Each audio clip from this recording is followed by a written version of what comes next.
Hello, everyone. Welcome into Senior Living Live. My name is Melissa. I hope you are having a wonderful day today.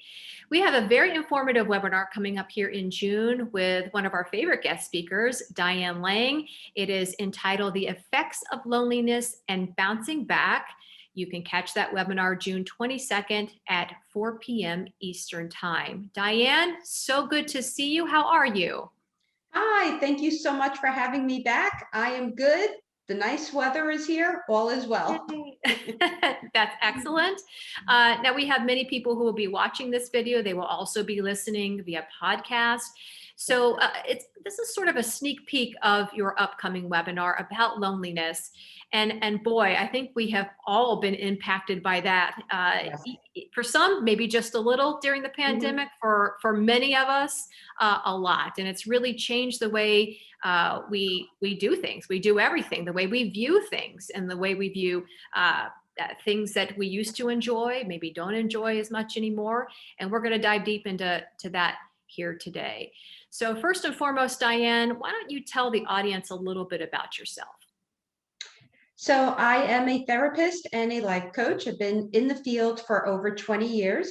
I'm also an adjunct professor at Montclair State University in the undergraduate psychology department, as well as teaching at Rutgers University in the Graduate School of Social Work. So I've been on both sides of the field for a long time now, but first time through a pandemic and dealing with this type of situation, hopefully the last. Yeah, I think we can all agree with that. Yes. And the pandemic really did create that perfect storm because our Yes. only real shield before we had a vaccine was to stay away from others. Right. So many of us did exactly what we were directed to do to Mhm. try to stay safe, to try to prevent getting this virus. And initially it was a couple days, couple weeks, turned into months, and then into a year. So what are some of the long-term effects you are seeing from this pandemic and as we continue to try to put it behind us?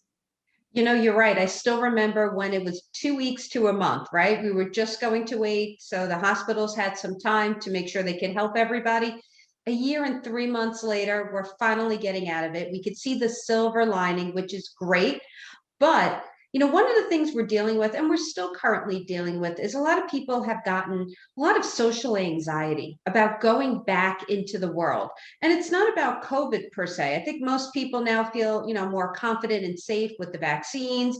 And also there's a lot more medicine and treatments just in case somebody does get it. So we're feeling more confident there.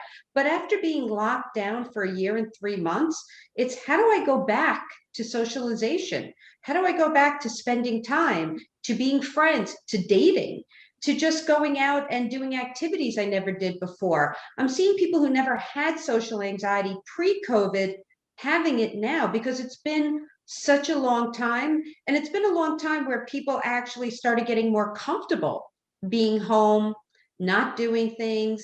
And some people did get more comfortable even being alone. It doesn't mean they were happier, but they did feel more comfortable. And to now break outside of that shell, that comfort zone, it's feeling really awkward for people. So we're noticing people are very weary about going out. They're more comfortable in their comfort zone of staying in, which is still leading to some isolation, to loneliness. It could lead to depression. And again, we're seeing people now have a social anxiety that some people did have before, but others never did.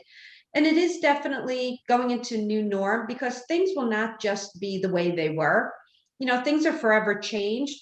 So it'll be kind of a hybrid life, right? We'll have things that are in person, but we'll also have things that are probably done through, virtual, which is better, for the bad weather, if there's any storms or snow or ice, or if people don't feel good, we can still be, participating when before we couldn't.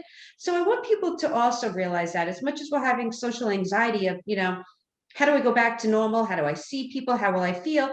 We can continue with some of the virtual, which can make it a smoother transition for some. Yeah, great answer. And we are still struggling. How Right. what does the new normal look like? And I think that is yet to be answered for many people. So what Yes. are some of the steps to take to put us on a better path of isolation-based depression in order to get out of that?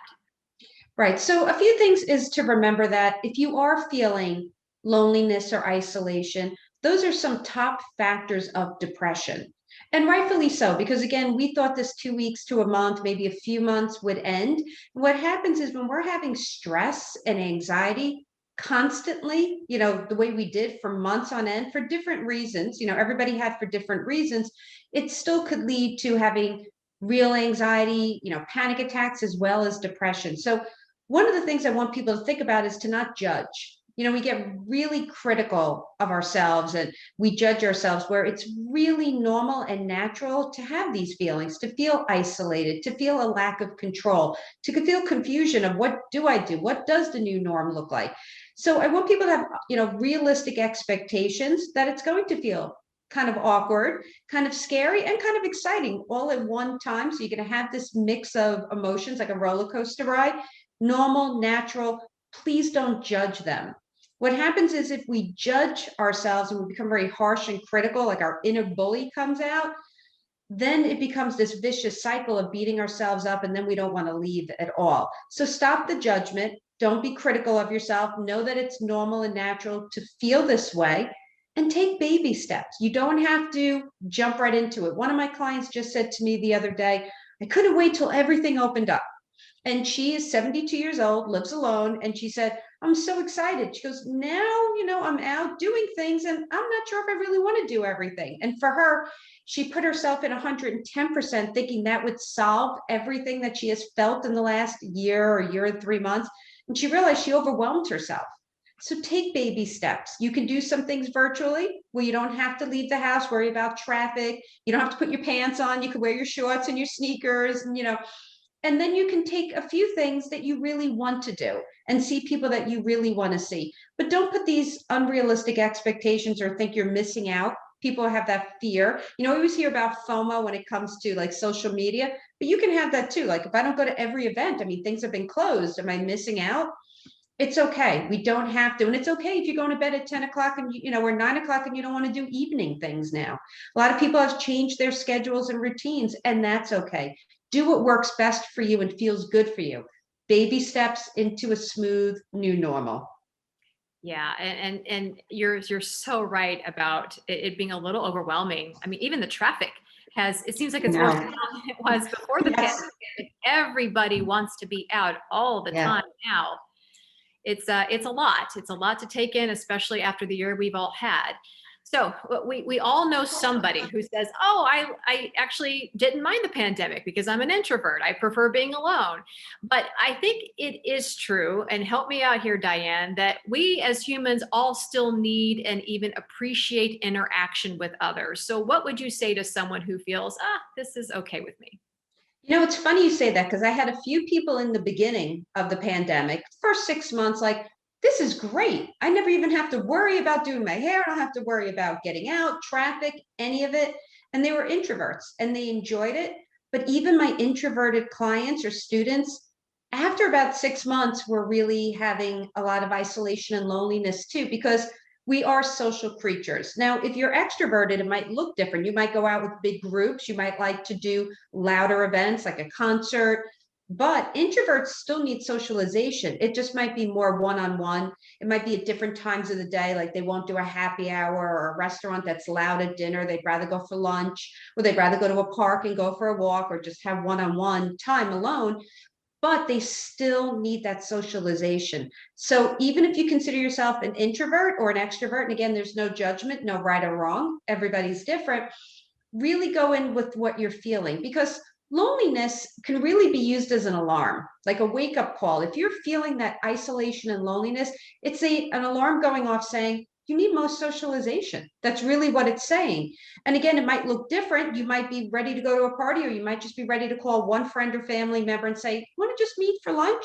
It doesn't matter what it is, but use what you're feeling as that wake up, call to do something. And I like to say that stress, anxiety, loneliness, isolation, all of those feelings that we always give this negative connotation towards are really alarms like, hey, something is not right.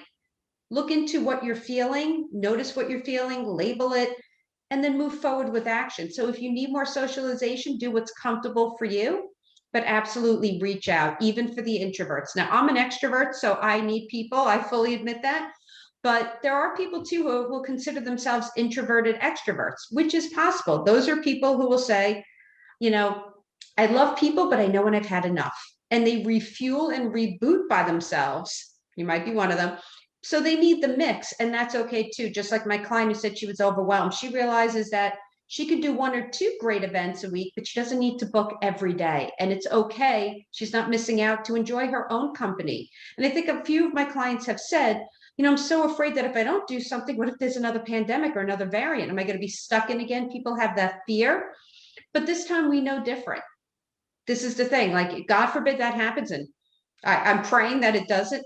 We now know we have the technology to work from home, to be social. We also know we have vaccines, so we can still go out and be safe because we won't end up in the hospital. We've done things to protect. So we're in a different stage, so people don't have to go back to that fear that we had 13 months ago.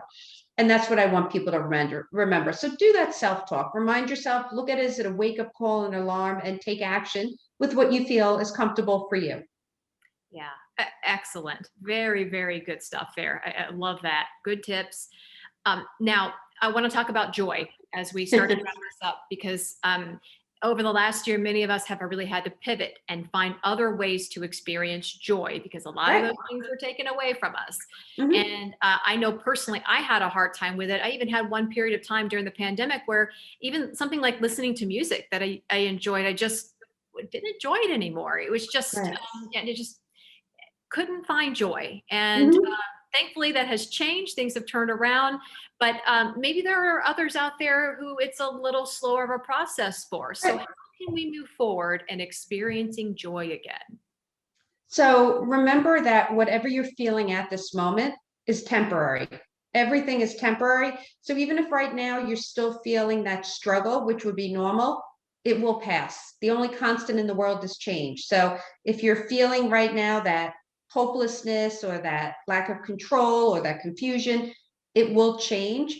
And joy really is something that is different for everybody. So I want it to be a very individual thing when you're figuring it out, but really ask yourself, what brings you happiness no matter what's going on in the world? Meaning there's a pandemic, you're just sick, you have sinuses, it's raining out, it's a snowstorm. What gives you joy no matter what? Because those things will stay no matter what's going on with the external world. But also do know this, there'll be times that that doesn't work. And when we've been locked down for so long, the usual things that made us happy really didn't, because everything felt blurred, if that makes sense. It felt like everything was like Groundhog Day. And sometimes we need to go in a little deeper. And sometimes we just need to have a talk with a friend or family member, someone we love, to just get it out. Just sometimes venting it out or writing it down. If you're a journal writer, releasing it allows you to move forward. Sometimes we could do simple things as music, because music is one of the steps that we can take to actually, if you're in a bad mood, to switch to a good mood. But if that doesn't work, a really other great tip, an easy tip to do is just for a minute or two, either close your eyes and visualize a really happy time in your life in the past, whether it was a wedding, a party, a vacation, event, doesn't matter what it is. If you have not a good memory like me, take out the pictures, look at the scrapbook, whichever way works, then really visualize and remember that time. Use every ounce of detail, remember with all your senses, really be there for a few minutes, because our brains can't tell the difference if it's really happening or it's a visualization.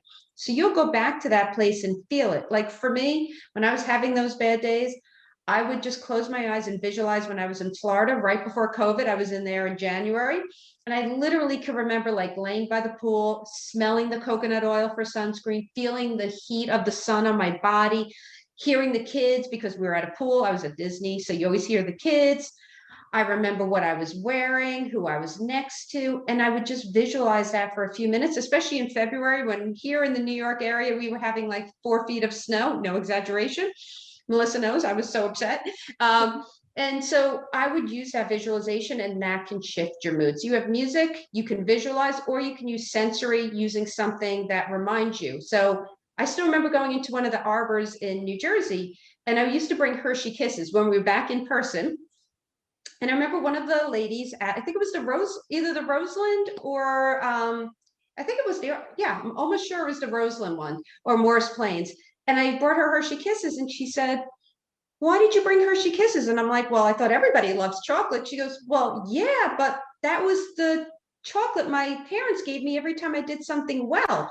And I'm like, yes, because it's an old school chocolate. It's been around forever.